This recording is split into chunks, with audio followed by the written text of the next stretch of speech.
Now read this. Hello and welcome back to Now Read This, the Castle of Llyr, Chapter 14, The Empty Book. "Hello, hello," called Rune, hastening to the companions.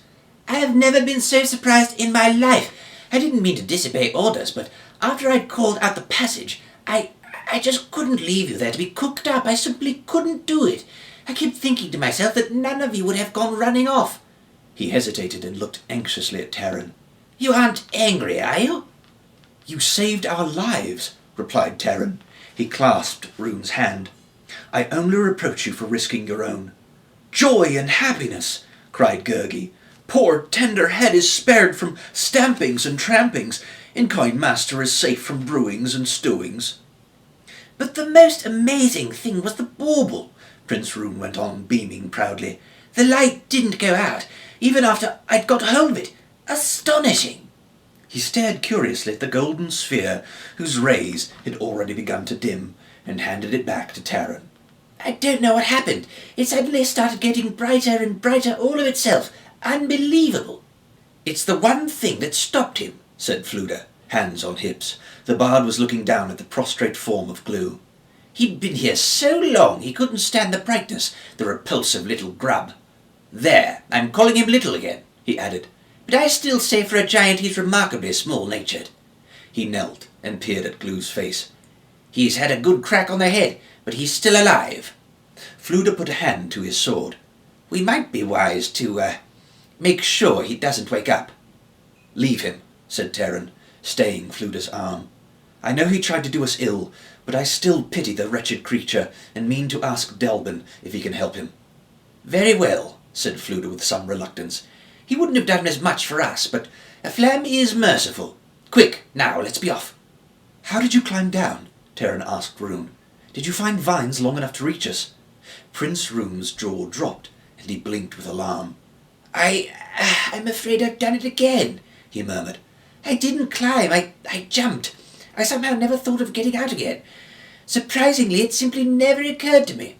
I'm sorry, but I've put us right back where we were." "Not quite," replied Taran to the despondent prince. "We can hoist you up as we did before, and this time you can lower something for the rest of us.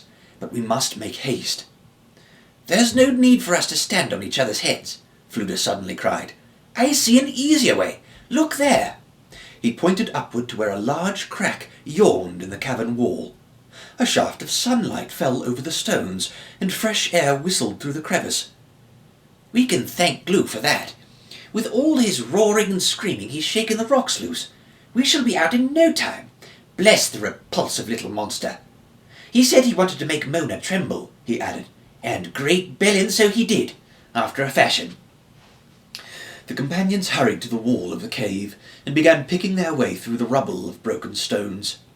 Prince Rune, however, halted abruptly, and began fumbling with his jacket. "I say, that's surprising," he cried. "I know I put it there." With an anxious frown he began searching his garments once again. "Hurry," Taran called. "We dare not be here when Glue comes to his senses. What are you looking for?" "My book," answered Rune. "Where can it be? I must have fallen out when I was crawling through that hole. Or perhaps—" "Leave it," Taran urged. "It is worthless. You've risked your life once. Don't risk it again for a book of empty pages." "It was a handsome keepsake," said Rune, "and would be useful. It can't be far. Go ahead, I'll join you. I shan't be a moment." He turned and trotted back toward the tunnel. "Rune!" Taran shouted, racing after him. The Prince of Mona disappeared into the chamber. Taran found him on hands and knees, groping over the rough floor. "Splendid!" cried Rune, glancing over his shoulder. "A little light is what I needed. Now, surely it's bound to be here. Let me see first where I was climbing up. If it dropped out then, by all rights it should be close to the wall." Taran was determined, if need be, to lay hold of the prince and drag him bodily from the cell which had so nearly become a tomb. He strode forward just as Rune gave a cry of triumph. "And there it is!" shouted the prince. He picked up the book and carefully examined it. "I hope it isn't damaged," he remarked. "All that scrambling about might have torn the pages. No, it seems—" He stopped and shook his head in dismay. I say, that is a shame. It's ruined, all covered with scratchings and markings. Whatever could have happened? He put the leather-bound volume into Taryn's hand. Look, he said, what a pity. Every page is marred. It's really useless now. Taryn was about to cast the book aside and carry out his first intention of collaring the prince, but his eyes widened at the sight of the pages. Rune, he whispered, these are more than scratchings. It is carefully written. I had thought the pages empty. So had I, said Rune. What could... Fluda called out, urging them to hasten. Taryn and Prince Rune left the chamber. Gurgi had already reached the opening in the cavern ceiling and was beckoning to them. The book we found in Glue's hut, Taryn began. Don't worry about Glue's property, worry about Glue, said Fluda. He's beginning to stir. Move along or we'll still end up in one of his potions. The sun had just risen, but it was bright and warming after the dank cavern. The companions gratefully breathed the fresh springtime air. Gurgi shouted joyfully and raced on ahead. He soon returned with good tidings. The river lay not too far away. The companions set out for it with all speed. As they strode along, Taryn held up the volume to Fluda. There is deep mystery in this. I cannot read the writing. The script is ancient, but how it came there... After what we've been through, replied the bard, glancing at the pages, I can understand your wanting to jest, but this is hardly the moment for it. Jest? I do not jest. Taryn started as he pointed at the volume again. The pages were empty as they had always been. The writing, he stammered. It's gone. My friend, said the bard gently, your eyes have played you false. At the river we'll put cool cloths on your head, and you'll feel much better. It's quite understandable considering the darkness, the shock of nearly being boiled. I know what I have seen, Taryn protested. Even in the cavern, even in the dim light of the bauble. It's true, put in Rune, who had been following their talk.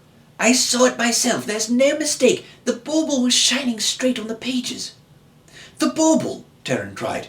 Wait, can it be? Hurriedly he drew out the sphere, while the companions halted and watched him silently. As the light blossomed in his hand, Taryn held it so that its rays bathed the pages in a golden glow. The writing sprang into sight, sharp and clear. Astonishing! Cried Rune. The most amazing thing I've ever seen in my life! Taryn crouched on the turf, held the bauble close to the book, and with trembling fingers turned leaf after leaf. The curious tracing crowded every page. The bard gave a low, long whistle. What does this mean, Fluda? Taryn asked. He raised his head and looked with concern at the bard. The bard's face had paled. What it means, in my opinion, said Fluda, is that we should get rid of that book instantly. Drop it in the river. I regret to say I can't read it. I could never manage to learn all those secret scripts and ancient letters, but I recognize enchantment when I see it. He shuddered and turned away. I'd rather not even look at it, if you don't mind. Not that it frightens me, yet it makes me feel acutely uneasy, and you know my views on meddling. If Glue spoke the truth, it comes from a place of enchantments, Taryn said. But what can it tell us? I shall not destroy it, he added, returning the book to his jacket. I can't explain. I feel as though I'd touched a secret. It's strange, like a moth that brushes your hand and flutters away again. Ahem, said Fluda, casting a nervous glance at Taryn. If you insist on carrying the thing with you, would you oblige me? Nothing personal, you understand, but I would appreciate it if you'd stay a few paces away. Midday was long past when the companions reached the river-bank, but they rejoiced at their good fortune. The remains of the raft were still there. They set to work hastily to repair it. Prince Rune, in better spirits than ever, laboured unstintingly. For a time Taryn had forgotten the Prince of Mona was to be Eilonwy's betrothed. Now the sad thought returned to him as he helped Rune knot new vines around the raft. You should be proud of yourself, Taryn said quietly. Did you seek to prove yourself a true prince? You have done so, Rune, son of Rudlum. Why, perhaps that is so, replied Rune, as though the idea had never occurred to him. But it's a curious thing. It doesn't seem one bit as important as it did. Astonishing, but true. The sun had begun to dip by the time the raft was ready. Taran, who had grown more and more restless as the day waned, urged the companions to press on rather than wait the night on shore, and they clambered aboard. Twilight soon fell over the valley, and the Alor ran in swift silver ripples under the rising moon. The shore lay silent, flanked by brooding hills. In the middle of the raft, Gurgi curled up like a muddy ball of leaves beside him. The Prince of Mona slept and snored peacefully, a smile of contentment on his round face. Taking the first watch, Taran and Fluda guided the awkward craft as it rapidly floated seaward. They spoke little. Fluda had not entirely lost his disquiet over the strange book. Taran's thoughts were for the morrow, which he hoped would bring the companions closer to the end of their search. Once again, fear and doubt made him wonder if he had chosen wisely. Even if Eilonwy had been taken to Caer Calor, he had no cause to believe Mag or Uchren still held her there. So little was known for certain. The book and its meaning, even the nature of Eilonwy's bauble, were more riddles added to so many others. "Why," he murmured, "why is the writing clear only when the bauble shines on it? And why did it light for Rune when it had never done so before? Why did it light for me, for that matter?" "As a bard," answered Fluda, "I know a great deal about these enchanted devices, and I can tell you." At the narrow end of the harp, a string tinkled as it snapped in two. Yes," said Fluda. "The fact is, I know very little about them. Eilonwy, of course, has the gift of making it light when she pleases. She's half an enchantress, you know, and the bauble does belong to her. For someone else, I wonder, and I'm only guessing, mind you, I wonder if it might have to do with, how shall I put it, not even thinking about it, or about yourself. What I mean," Fluda went on, "in the cavern, when I tried to make it light, I was saying to myself, if I can do this, if I can find the way for us." "Perhaps," Taran said quietly, watching the moon-white riverbank slip past them. "Perhaps you have the truth of it.